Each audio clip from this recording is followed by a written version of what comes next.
Hello, Vlad with you and a new author's story of my channel of amazing stories from life. Darling, and when will we see each other again? Diana whined. I miss you already. Well, we still need to observe some rules of decency, Igor grinned. Don't forget, my wife must become a scapegoat in one very important matter. My mother and I have big plans for her. Well, Igoric, tell us. Diana snaked around him, making sure that she turned on the voice recorder in her bag. She always recorded conversations between lovers and had already successfully monetized them a couple of times. Let's get down to business. Our hotel rent is not unlimited. Igor pulled her onto the hotel bed. And I will go on the next fake business trip only in a week. Let's spend this time usefully. Quote.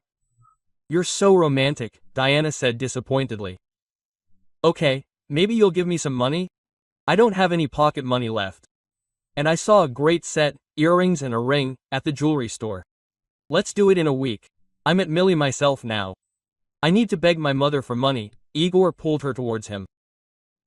Diana closed her eyes with hatred. If it weren't for her childhood in a foster family, or rather in several, everything could have been different. It was poverty that forced her to look for a rich lover, or better yet, a husband. Diana was orphaned early, then there was a series of endless shelters. Even then, the guardians saw the girl's bright beauty. The last foster mother decided to take Diana as a teenager in order to sell her innocence for a higher price. Tatiana Romanovna was a professional adopter. A whole string of children passed through her family's orphanage. But Diana was incredibly beautiful, and the woman decided that this was her jackpot, a chance to provide a comfortable old age. She was still sure that at 22, Diana remained innocent. However, it didn't take much effort to convince Tatiana Romanovna of this. She was not only a greedy, but also a rather stupid woman. Once again, leaving the hotels before Igor, Diana suddenly thought about his wife. Her lover always spoke of her dismissively. Vera was an orphan, like Diana, grew up in an orphanage, having lost her parents at the age of 12 in a car accident. For some reason, her relatives did not want to take custody of the girl, and Vera spent a long 6 years in the orphanage, after which she received an accountant's profession and got a job at Igor's mother's company. There, at a corporate party, they met her future husband. Diana saw a photo of Vera and her and Igor's son. In it, a beautiful and sad dark-haired woman hugged a boy who looked very much like her. Throwing aside these strange thoughts, Diana turned off the voice recorder on her phone and went to the taxi waiting for her. She was already thinking about breaking up with Igor. Her lover was too greedy, but something was stopping her for now. Perhaps she should have skimmed the cream off him first, because all Diana dreamed of was her own apartment. Because of the adoption, she was unable to get housing as an orphan. And the girl could not forgive her adoptive mother for this. Igor left the hotel after his mistress. He grimaced as usual, bringing the administrator to the boy and clearly counting on a tip. He never gave such a reward and generally tried to do without unnecessary expenses. After all, Igor himself was supported, only not by his mistress, but by his mother. Yevgenia Sergeevna was a real businesswoman, an iron lady, smart, cunning, and tenacious. She calculated all the moves in advance, and also easily manipulated people, forcing them to go to the most stupid, risky actions for the sake of money. The only misfire was with Igor's father, who easily shied away from fulfilling his parental duties. And he also took a solid chunk of his former spouse's savings. At this time, Vera was playing with her son at home and waiting for her husband, who was just about to return from a business trip. Looking at the smiling 5-year-old Dimka, enthusiastically assembling a tower from a construction set, she herself was happy, and also remembered her own happy childhood.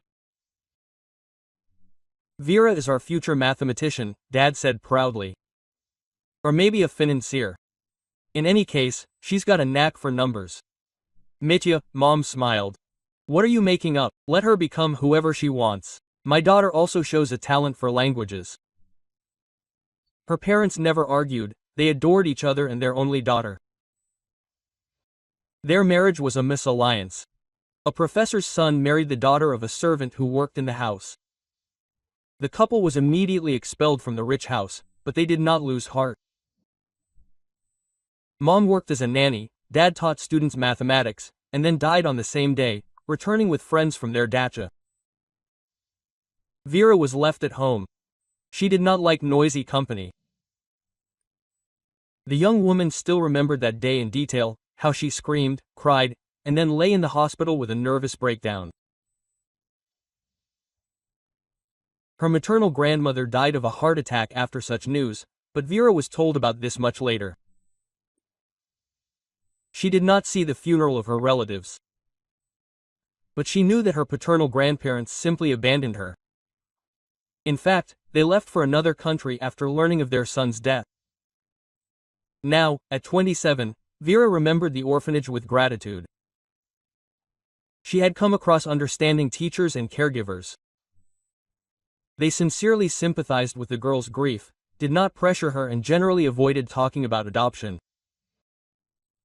Vera was a loner, almost never got close to anyone, but she willingly dove into the saving world of numbers.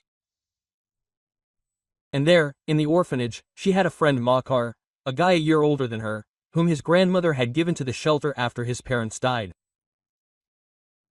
She could not cope with her grandson's teenage protests. Makar was also something of a celebrity, he had an excellent memory. He could remember a text after reading it once. The only potential gold medalists in the orphanage stuck together, but later their paths diverged. And after leaving the orphanage and finishing her studies, she, the best in course, immediately got into a large company on recommendation. Yevgenia Sergeevna owned a whole network of warehouses, sold and bought food products. She also had a service for renting special equipment, from which good money also came. Having seen Igor one day at a corporate party, Vera was charmed by him. A handsome, self-confident man, he enjoyed the attention of women, and Yevgenia Sergeevna herself brought Vera to him and introduced her. The girl, inexperienced in relationships, did not expect this at all. Here's our financial genius. Verochka smiled at Yevgenia Sergeevna's son. I have not bothered you all the time. And so you are our Sofia Kovalevskaya and Ada Byron rolled into one. Yes, Igor asked. Winner of mathematical Olympiads. Mother was lucky to get you. Thank you. That's all she could squeeze out of herself. Vera's red embarrassment. It's very nice to hear. Yes, you are not embarrassed, dear. My son doesn't bite, the boss smiled at her. Talk about your own, about youth. Now, 7 years later, Vera clearly understood that her future mother-in-law was literally pushing her to have an affair with her son. Although the girl did not look like a good match at all, and Igor was lavishing his charm left and right. Then, this was enough for the unsophisticated Verochka to lose her head. Now, his pheromones and fluids no longer worked on the young woman. After the wedding, Vera became pregnant less than a year later, and this earned her mother-in-law's warm approval. And the birth of a grandson, and not a granddaughter, completely delighted Yevgenia Sergeevna. This alone should have alerted Vera. After all, in her own story, everything was so similar. But she took her mother-in-law's delight at face value, adored her husband and adored her son. Sobering up came about a year ago, and this was definitely painfully and bitterly. Then Vera thought for the first time about how much she valued her good relationship with her mother-in-law, and in general everything that her new relatives put into the concept of family. Igor increasingly did not even try to disguise or justify the reasons for his absence. He simply left and did not appear for weeks with the complete connivance of his mother. And recently she even found a check in his pocket. It was a bill for hotel services in their city. Igor then said that he went to two men. She herself wrote out travel expenses, but in fact Igor was in a roadside hotel, ordered fruit and champagne to his room, paid for a sauna. Vera had more than enough reasons to think about this, but she was in no hurry with accusations. She decided to buy some time and prepare for the breakup. And she did not want to lose her job, and in the event of a divorce this would be inevitable. The door slammed downstairs. Igor returned. He himself unpacked the suitcase and started the wash, and then, going up to his son's room, nodded coldly to his wife. "Well, I'll be home for a couple of days, but then I'll have another business trip." "You have such a busy schedule," Vera sighed pretendingly. "Look, don't overwork yourself. We need you alive and well." "Yeah, I'll manage without your advice somehow." Igor waved his hand away from his wife. "By the way, will there be dinner in this house or should I go to a restaurant again?" With a sigh, she left her son to continue building a tower. She herself went to the kitchen to feed her husband. Igor ate and went to his mother, supposedly with a report on the business trip. The next day, Vera found that very receipt she had accidentally found in her phone gallery. She took a photo of it to make sure she didn't lose it. She took her son to kindergarten. She herself went to the hotel indicated on the receipt. A young administrator, Andrei, was on duty there, judging by his badge. Vera smiled at him and boldly stepped towards. "Good afternoon. Could you help me?" she asked. "Have you ever seen a man with this photo?" "Well, actually, we have a hotel," the guy sighed. "And guests, of course, are not interested in divulging their secrets." "I understand. There are cameras here," Vera nodded. "And if we wait for you outside?" "Stand at the side of the building, there is a blind spot," Andrei sighed. He followed her out. Vera stood nervously, picking up her phone. The guy came up, stood next to her and said, "You don't have to take him out again." I recognized him perfectly well. Quote, "Yes, this is our client, I think he is Igor. This is my husband," Vera sighed. "Can you tell me if he stayed with you alone or in company?" "He was with a woman, always with the same one," Andrei explained. "We have a hotel like this, you see, for hourly dates. Although your husband is more of a VIP guest. He only rents a suite, always orders food, and saves on tips." Vera carefully put a bill she had prepared in advance into the guy's palm and asked him to call her if her husband showed up at the hotel again. She also prudently wrote down the phone number on a piece of paper. She didn't have to wait long. For a couple of days, she simply quietly held back her anger, looking at her serene husband, and then received a message from Andrei. He wrote that it was someone else's shift and that there were women at the counter. He also said that her husband had checked into their hotel a couple of hours ago. Vera took her son to the nanny. Natalia Ivanovna, their former neighbor in the building, always helped them out. She herself went to the hotel to track down her prodigal husband, having prepared another bill. The new administrator was already waiting for her in the same place in the blind spot of the cameras. They agreed that Vera would quickly get to the room and would not make a scene in public. 5 minutes later, she was already knocking on the door. "Well, what's taking so long? Your service is always so leisurely," Igor grumbled, wrapped in a sheet, opening the door. "Come on, we've been waiting for a long time." "Yes, how interesting. And what for?" Vera asked him, taking a step into the room. "Hello, young lady, how are you?" "Fine," Diana answered, stuttering, also wrapped, only in a blanket. "Are you going to shout, swear?" "No, why?" Vera answered, filming everything on her phone. "I'm just recording for the future trial and divorce. This is exactly how my precious husband drives on his business trip. By the way, darling, we have a marriage contract, if you haven't forgotten, and now I'm entitled to generous compensation. Goodbye." With these words, Vera left the room. She wanted to cry and laugh at the same time, but she needed to decide something, and not indulge in suffering. She resolutely walked to the exit, thanked the administrator and got into the car. She thought, there's no point in delaying it, but to go straight to her mother-in-law. Meanwhile, Igor Orala was thrashing about like a lion in a cage. Then he grabbed the phone. "Mom, she caught me." "Well, where?" "In a hotel with my mistress," he roared. Our plan would have to be implemented earlier than planned. At that moment, Diana was quietly getting dressed. She already understood that the evening would definitely not be romantic. But Igor, noticing her maneuver, roared, "Where are you going? Did I let you go?" Quote, "I'm not in the mood," the girl muttered. "Of course, but you love money," Igor grinned. "Come on, show me how much." He was sure that Diana would not get off the hook. Igor was the only son of a rich woman and learned from childhood, you can buy or intimidate anyone at all. And he also knew for sure that his mother would help him get out of any situation, and he willingly took advantage of this. The boy grew up with a feeling of permissiveness, and now he changed mistresses like gloves, and generally considered himself almost the crown of creation. Both Vera and Diana with their emotions were deeply and interesting to him. The important Igor considered only his own person. Meanwhile, Vera went straight to his mother.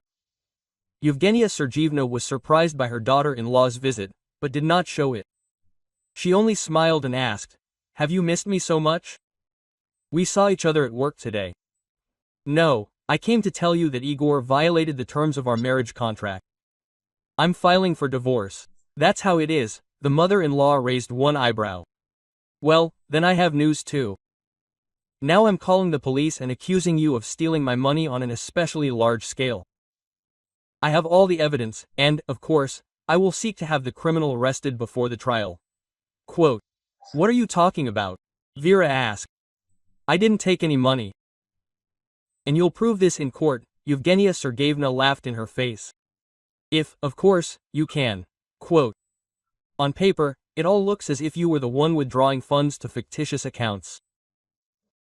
All the years of your marriage, of course. And my naive son and I just warmed a snake in our bosom." "I'm not doing this," Vera was indignant. "You're just lying, intimidating me." "Of course, I did all this," Yevgenia Sergeevna nodded. "But it looks as if you were.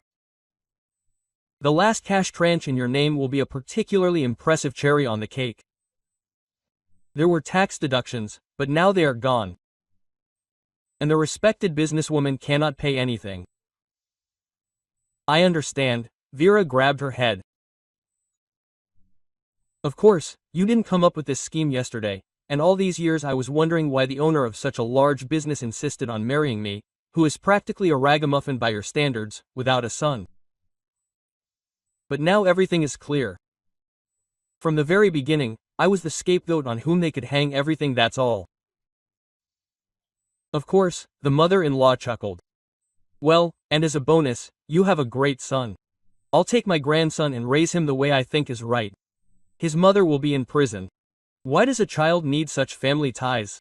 Well, yes. Will you raise another moral monster like Igor?" Vera looked at her with hatred. "How could I be so blind?" "Don't rush," Yevgenia Sergeevna chuckled. "It was just a demonstration. I'm giving you a chance. A chance to avoid both shame and the loss of a child. Just change your mind about the divorce. My son needs a wife. Continue to play this role, and you won't have any problems." "And what about the police statement?" Vera asked with a grin, realizing what a trap she had fallen into. "Forget about it for now," her mother-in-law smiled at her. "No problems with money. We are successful companies. Now go and take care of the house, your husband, your son, take a short vacation. Look, you don't look so good, all pale." Vera walked unsteadily out of Yevgenia Sergeevna's office. She understood perfectly well that her mother-in-law had just outplayed her, but a couple of thrown phrases seemed interesting. She could really change the situation in her favor. As a truly talented mathematician, Vera knew how to easily calculate options in her head. And now she got into the car, and her brain continued to intensively calculate. Igor came home in the evening with an impudent grin, kissed his wife on the cheek and went to bed, throwing his clothes on the washing machine. He no longer needed to hide. After talking with his mother, Igor was sure that his wife would endure everything. Vera, having gone to bed, went out into the yard. She had long wanted to transplant one of the rose bushes, and the others needed pruning, but in fact she simply did not want to be alone with her husband today, and working in the garden calmed her down. Wielding a hedge trimmer, Vera thought about why her mother-in-law needed to keep such an inconvenient daughter-in-law for the family. And then she remembered what her husband had been so worried about for several weeks in a row and understood everything. Yevgenia Sergeyevna, like all mothers, was absolutely blind when it came to her own son. For many years, the woman did not lose hope of making a businessman out of Igor, but he was only slightly interested in business. Although sometimes he still went to meet his mother. So recently she asked him, "Please, moderate your binges at least for a while. There is an important contract ahead. I want you to represent our company." Quote. Moreover, the owner of the partner's company is known as a person who does not trust women at the head of business too much. He values strong family ties and only condescends to discuss real business with men. "And what should I do?" Igor asked. "Just play his role as an obedient puppet and get a multi-million-dollar contract for us," his mother smiled at him. The husband himself told Vera about this scene between Yevgenia Sergeyevna and her son, mocking his parent. The woman was offended by his attitude, but she did not say anything against it. Igor was like that, and nothing else could be expected from him. After the scene in the hotel, they almost never saw each other at home. Igor went wild, simply spending the night with one mistress, then another. He came in clothes with traces of lipstick and the smell of someone else's perfume. And in public, Vera was now obliged to pretend to be an ideal family.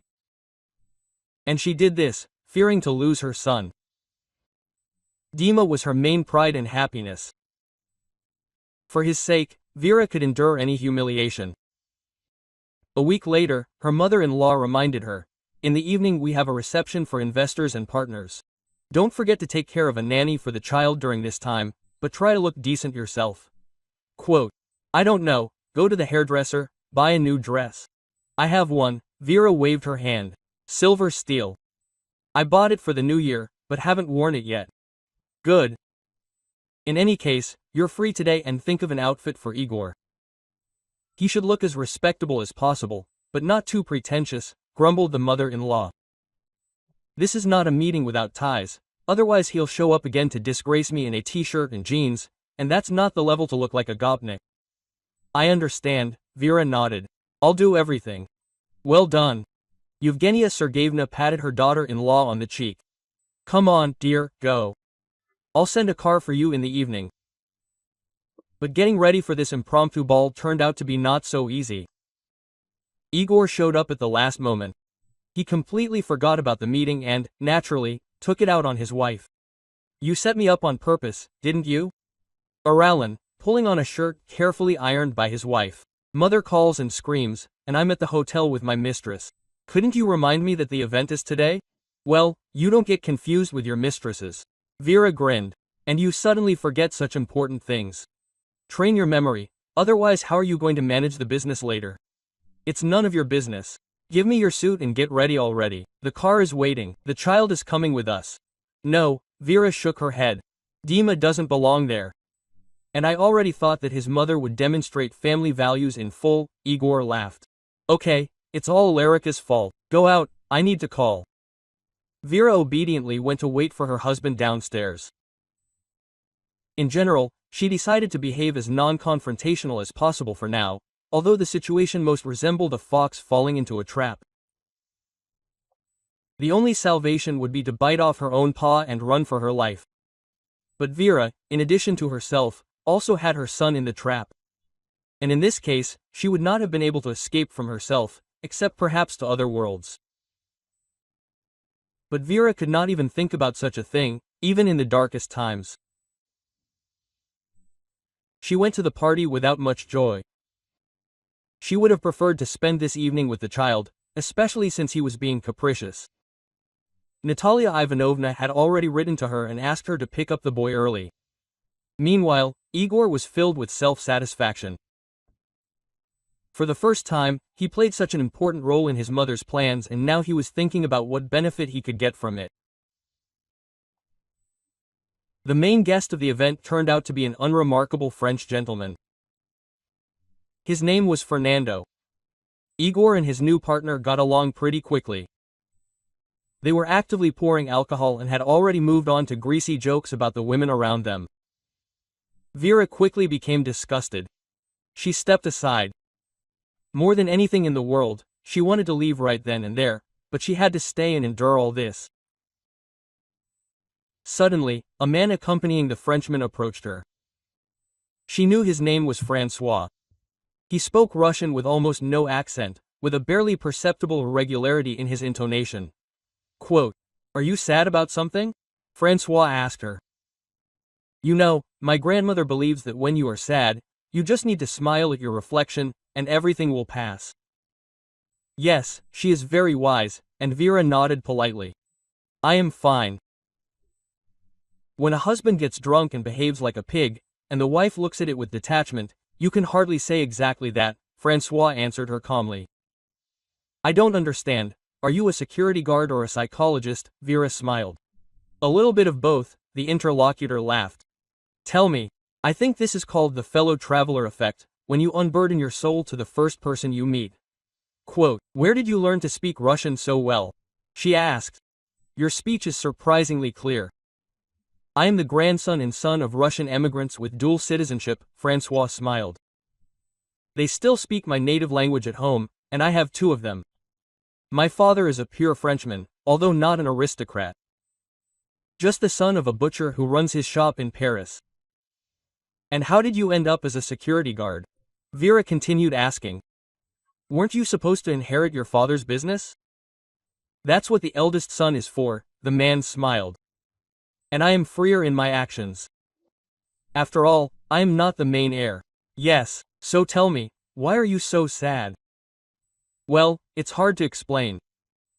And without knowing why, Vera suddenly told this stranger everything. About her mother-in-law's blackmail, her husband's infidelity, and the little son she was so afraid of losing. Francois looked at the young woman with sympathy. He appreciated her maternal sacrifice, and was simply captivated by her beauty. "Listen, let's exchange contacts. You may never need them in life, but you will know that you have a friend in this world." "Okay, thank you for listening," Vera smiled. "You were right. I feel a little better. Just please don't tell your boss about my revelations. Or anyone else. I'll be as silent as a fish," promised Francois. "And now I'll go, otherwise Fernand will start looking for me, and trouble will happen. When he gets drunk, he is completely uncontrollable." From that moment on, going to the party no longer seemed like a terrible idea. Vera even managed to hang a charming smile on her face, which greatly amazed her mother-in-law. The young woman seemed to have a second wind, and at home, after putting her husband to bed and taking her son from the nanny, Vera broke the news that Francois had written her a message. They started a conversation that Vera began to consider her heartfelt. The security guard was 3 years older than her, not burdened with a wife and children. He told her about his family, was interested in Dima and generally encouraged communication. During the day, Vera worked and smiled at her mother-in-law, gritting her teeth, and in the evenings, after putting her son to bed, she corresponded with her new friend. Soon the contract was signed. Fernanda and his assistant left for France, not to return here until a couple of months later. Fortunately, the messenger did not require roaming, and Igor almost completely stopped showing up at home. The mother, having received the desired contract, gave her son a new tranche of money. Igor happily spent it on his women and all sorts of entertainment. Vera and Francois got so used to communication in 2 months that they could no longer live without it. They called each other, corresponded, wished each other good night and good morning. It got to the point that one day Vera received a call from Francois's mother, Marina. She said that she knew about the difficult situation and was ready to support her if necessary. You see, my dear, my son has always been too Russian for France, and I'm not surprised that he fell in love with you. He never told me that, Vera sighed. He's a very emotional person. Oh, it's all just a facade. He's just afraid of scaring you off, Marina smiled. For me, it's enough to just look at his dreamily smiling face. Everything is clear anyway. But I'm worried about your future. Try to speed up the divorce from your husband, otherwise you won't be able to get married. Vera, having finished the conversation, became sad. She herself understood perfectly well that she couldn't endlessly pretend to be happy in this trap that her mother-in-law had caught her in until there was a way out. But the young woman was feverishly looking for one, because there was no chance of buying off Yevgeny Sergeyevna. Soon Francois wrote that he would be in Russia in a week. Vera walked happily, anticipating the meeting. Fernand was coming here to resolve bureaucratic issues, and it could be expected that it would take more than 1 week. The French did indeed show up quite quickly, this time not in a luxury hotel, but in separate apartments. In addition to Francois, his boss had other bodyguards. They lived separately so as not to interfere with the boss, who promoted family values in public, having fun with women on the side. He carefully protected his reputation, and therefore he also trusted only trusted people to find girlfriends. Vera was able to meet Francois on the second day of his arrival. Igor, as always, did not spend the night at home. They had not seen each other for a week. She took her son to the nanny and went to meet him. Quote, "How I missed you," the Frenchman embraced her in his mighty arms. "Well, how were you able to get rid of the false accusations here?" "Not yet," Vera sighed, "but I'm working on it. Will you tell me how you spent these days?" Thinking about love, Francois smiled at her. "Listen, I'm sure I can take you and your son to France. I just need to resolve all the issues here." "It's not that simple," Vera answered sadly. "And I'm ready to wait as long as it takes," the enamored Frenchman replied. "I don't understand what kind of dirt is holding you." "It's complicated, you can't explain it that easily," she sighed. "Listen, let's not talk about it now. We haven't seen each other for so long." From that day on, their short meetings in snatches became regular, and Vera herself somehow relaxed, became softer, more tender, blossomed. This immediately caught the eye of people who knew her well.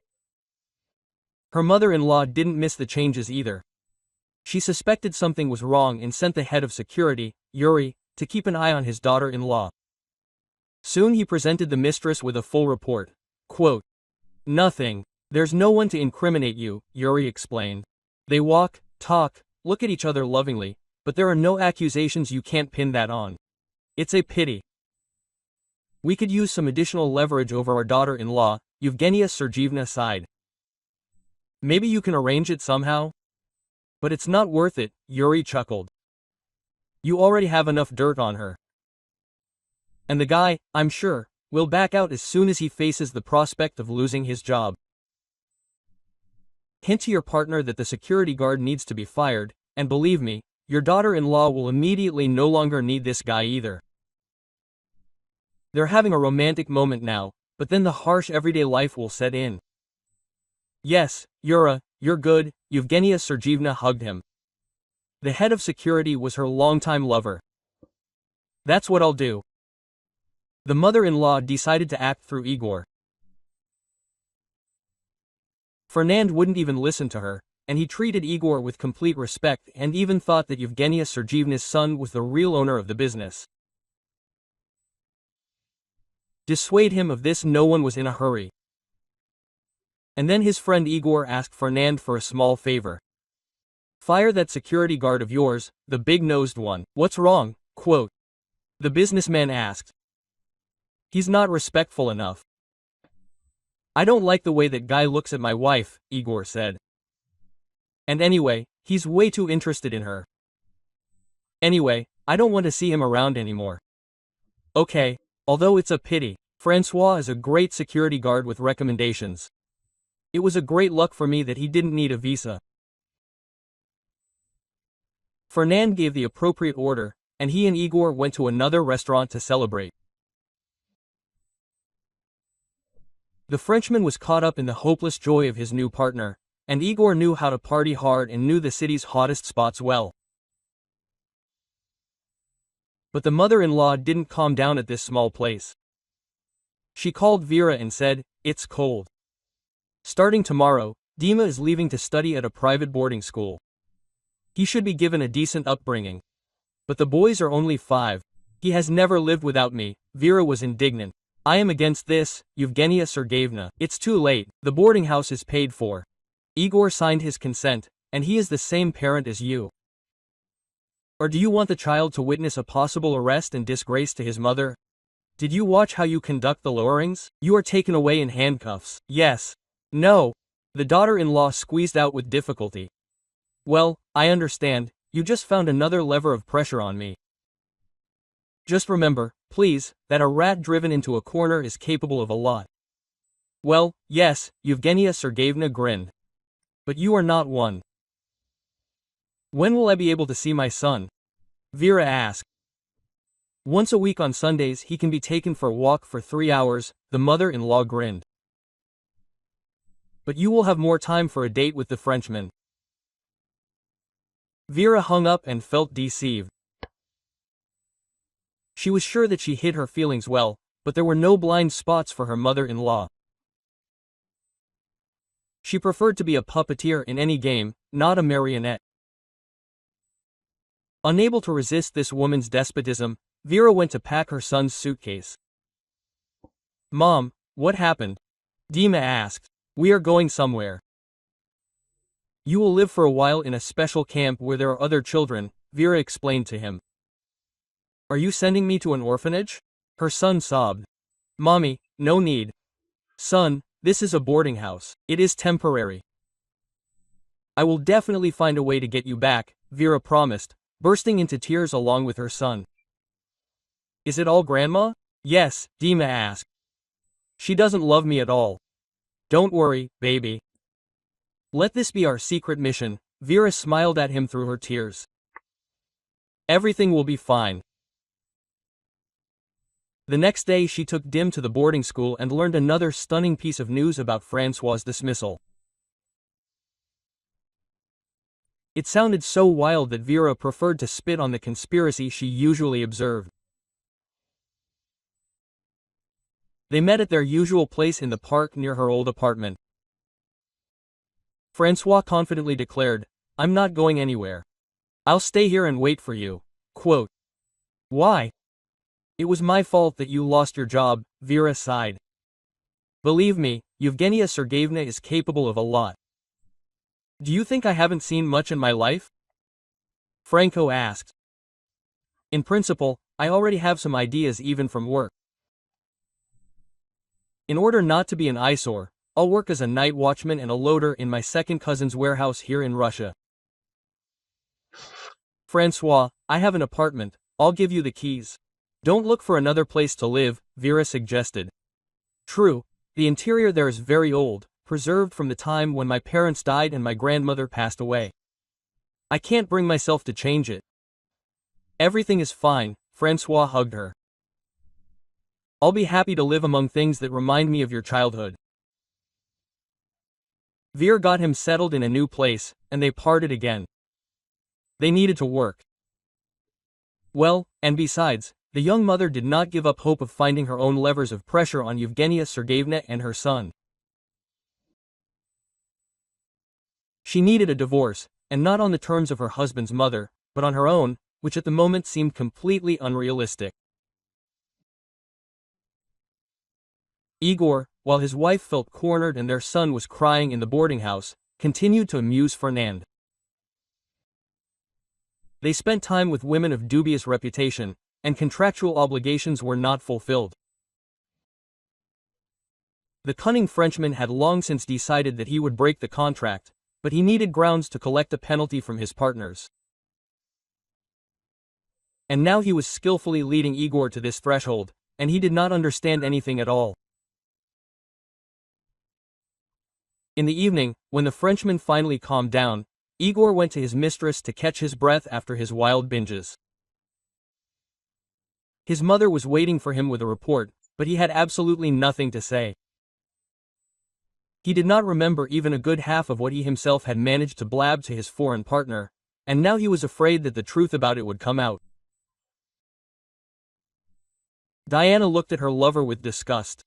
Over the past month, he had seriously deteriorated, even in appearance. Bags had swollen under his eyes, his skin had turned gray, his hair was greasy and sticking out. And Igor was frankly not thinking clearly. And Diana had important news for him. But in such a state, it was almost impossible to have a conversation with a lover. And yet she tried. "Igor, I'm pregnant." "So what?" he asked. "Congratulations, and who's the happy father?" "Actually, you," she grinned. "Or are there other options?" "Oh, come on. You still won't convince me that you've only been with one man all this time," Igor burst out laughing. Such girls always keep someone in reserve for fun. "So with this story, go ahead and tell some other guy, baby, and don't tell me I'm a seasoned kavak." "Actually, I'm serious," Diana was offended. "My adoptive mother lives for this. I'll go live on the street. Don't you understand that you're just setting me up? What did you want, getting involved with a married man?" Igor grinned. "Fanfare and a ring on your finger. Go ahead, tell your story to someone else. I don't believe at all that this child is mine. So, forgive me, I certainly won't cover up someone else's sin." Diana flushed, jumped out of bed and started getting dressed. Igor watched the girl's actions with a grin. He understood perfectly well that his mistress would not make claims and was not afraid of her at all. What could this girl do against him? Diana ran out of the room in a rage, slamming the door, and then found Vera's profile on a social network and invited her to meet. Igor's wife was surprised by such an offer, but agreed. They agreed to meet in the very apartment where Vera had settled Francois. An hour later, both women were there. Vera immediately remembered Diana. After all, they had already saw each other, albeit under very dubious circumstances. She immediately got down to business. "Listen, you see, I have a difficult situation now, but as far as I can see, yours is even worse," said Diana. "Perhaps I can help. I wonder how." Vera sighed. "My mother-in-law and husband are blackmailing me. If I try to leave, I will lose my son and my freedom." "I can help you," the guest stubbornly declared. "Look.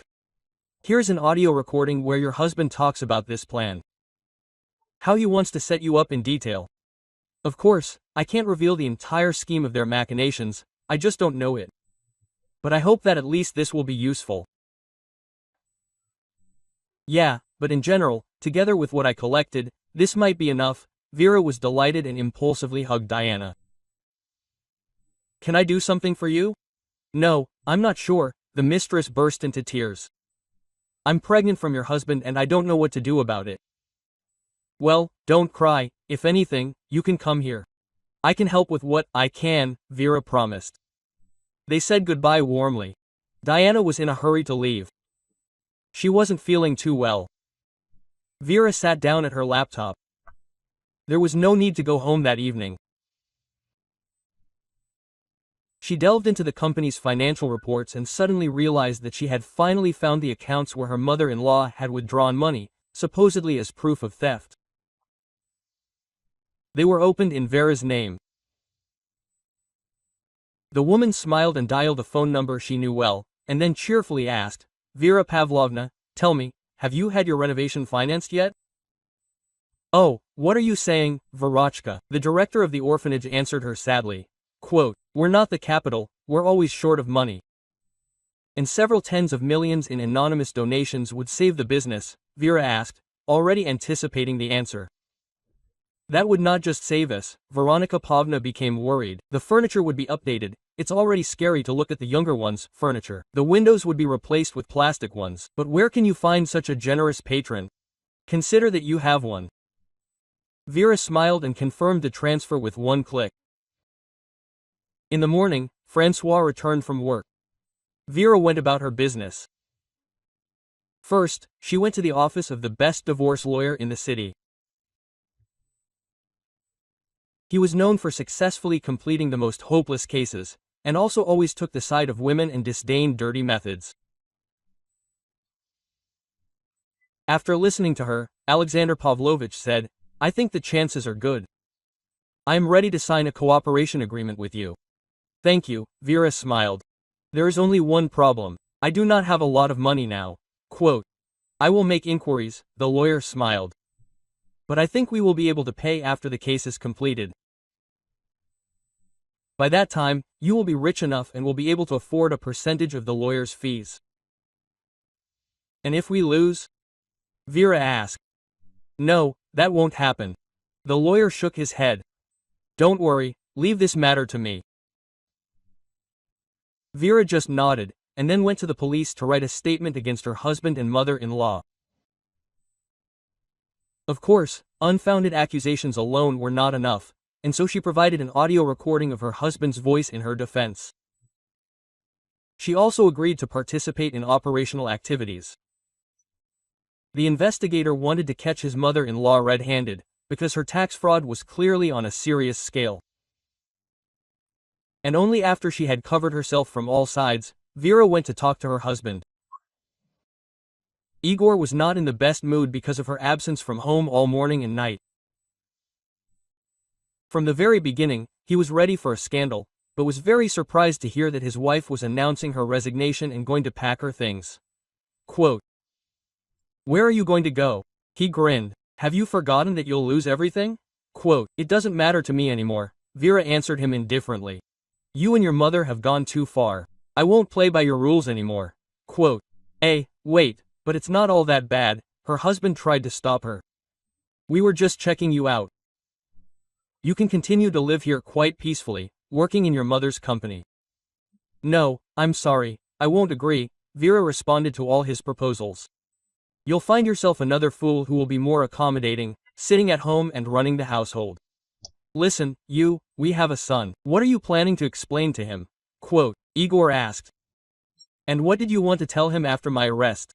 "We'll figure it out somehow without advisors. Keep in mind that we'll destroy you in court. Your mother will hire the best lawyers, and then you'll crawl right here and humiliate yourself just to catch a glimpse of your son." "I'm afraid you're too late. I've already hired the best lawyer," Vera smiled. She finished packing her things and headed for the exit. Igor, in a panic, dialed his mother's number. Of course, she didn't really like what her son told her. But, on the other hand, the disobedience of Faith had long angered and irritated her mother-in-law. "But maybe it's for the best," muttered Yevgenia Sergeevna. "Even if I still have to find a new accountant." "Mom, she's clearly up to something, she looks too confident," Igor yelled. "You have to do something about it. After all, it was you who set me up with your adventures and now you're demanding that I help?" "Igorik, it's time to grow up," the usually reserved Yevgenia Sergeevna raised her voice. "Stop hiding behind my skirt." At that moment, there was a knock on her office door. An agitated secretary appeared on the threshold. She babbled, quote, "There are people here to see you." And tax service employees, investigators, and witnesses were already entering the room. Yevgenia Sergeevna sank into a chair, clasped her hands over her head, and howled at the top of her lungs. She understood that she would no longer be able to hide anything. At that moment, Vera was taking a taxi to her son's boarding school. There, a security guard stopped her at the checkpoint and demanded her documents, but nothing could stop the mother. She had discussed this issue with the police officers in advance and immediately suggested that the security guard discuss it with them. An hour later, Vera and her son left the boarding school, got into a taxi, and went to her parents' apartment. Quote, "Mom, are we going to live here forever?" Dima asked, looking around with curiosity. "Why don't we go home?" "Yes, we will live here," Vera nodded to her son. "And you can decide what kind of renovation you want in your room." "And whose house?" Dima asked. "That Uncle Francois? He's not Russian." "Half," the man answered with a smile. "No, my house is in France. It's your mother's apartment." "And why have we never been here before?" the son asked. "And whose things?" "Your grandparents," Vera explained. "Dim, let's talk about this later." Quote. The son nodded in agreement and went to get used to the new place, and Francois put his arm around Vera's shoulders. A completely new life was beginning for them. And it didn't matter that he was no longer a bodyguard. He could sacrifice much more in order to be close to his beloved. While Vera was getting her life together, Diana had much more serious problems. The period of toxicosis was in full swing. She felt sick even from the smell and sight of food. Of course, the adoptive mother immediately understood everything and made a huge scandal. "How could you?" Tatiana Romanovna screamed. "I almost found a good groom for you, a man not young, but very wealthy. And now, who needs you, with a belly, and even spoiled?" Quote, "So, pack your things and get out of my house." "Well, where will I go?" the girl sobbed. "And then where will I raise the child?" "You'll leave it in the maternity hospital. You won't be a mother anyway," Veska told her parent in response. "You've had enough, so you're responsible." "But this is my only home," Diana continued to persist. "You can't just throw a pregnant daughter out on the street." "You've let me and the family down, you've left us without money," Tatiana Romanovna barked at her. "Don't even dare make claims here." But Mom cried even more bitterly. "Diane, please, let me stay. You're not my daughter." "It's not clear at all who inherited such a heredity," she grumbled. "That's it, come on, pack your things and go." Tired of begging, feeling a woman for help in her suffering, Diana sighed and trudged off to pack her bag. In fact, she didn't have many things. And until recently, there was even a wad of money under the mattress, put aside for a rainy day, but now it was gone. Diana understood perfectly well that asking it was useless to report the loss. There had always been only one owner in this house, and everything inside belonged to her. So hoping for a return was stupid. With a sigh, Diana grabbed her bag and dragged it to the door. She went to the station. She locked her luggage in the storage room, and, pushing away the nausea rolling in waves, she went to wander around the evening city. She herself did not know where her feet were taking her until she discovered that she was standing on the dam bridge. It had a bad reputation in the city. There were legends that even during construction, several people were buried in the trench with earth, and after the bridge was completed, it became a place where something happened regularly. Under the viaduct there was a spontaneous homeless camp. Watching them scurrying around there like ants, Diana carefully leaned against the cast iron railings and thought that she only had to lean forward a little, and then she would not be able to imagine anything. She managed to do so because Diana was tugged by her blouse from behind. She flew and landed on the asphalt, hitting her hip painfully. A guy fell next to her, not much older than Diana herself, judging by the look. Although the wrinkles in the corners of his eyes hinted that he might be older than he seemed. "Are you crazy to push?" she was indignant. "And if I had fallen?" "As if you weren't going to," the stranger grinned, looking into her eyes. "I've seen enough of such desperate people here. It's time to buy new eyes and erase your memory to forget everything." "You shouldn't have gotten involved at all," Diane said sadly. "You never know what kind of circumstances people have." "Listen, I generally live on the street, although a year ago I was a successful specialist, but I burned out, lost my apartment, and now I'm homeless. And it's okay, I don't run from heights," the guy told her. "By the way, I'm Makar Diana," she smiled. "What do you mean burned out?" tired, bored. I genius, and we have such habits, Makar smiled. In principle, you can live here too. Certainly not worse than in an orphanage. What, did you also grow up in orphanages? The girl opened her eyes wide. Well, actually it was just a normal orphanage, you could say, almost a family. It's a pity I didn't keep in touch with anyone there. And do you have nowhere to go at all? Quote. There's one place, but it seems to me that the person there doesn't care about me right now. Diana said this and felt a sick feeling in her throat.